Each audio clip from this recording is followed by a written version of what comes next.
ko sa tinood lang may istorya ko gusto niya sa tinood wala ating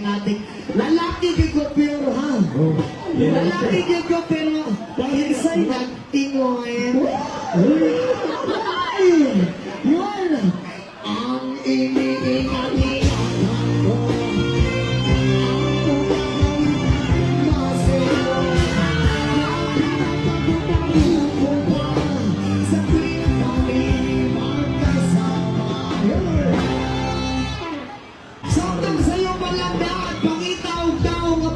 ko sa imo gamita ko aray ko ang labo sa tanan pangita o bagong tao nga magbasa-basa sa imo ay nabasa oy shout out sa mga ugadiha para sa kilid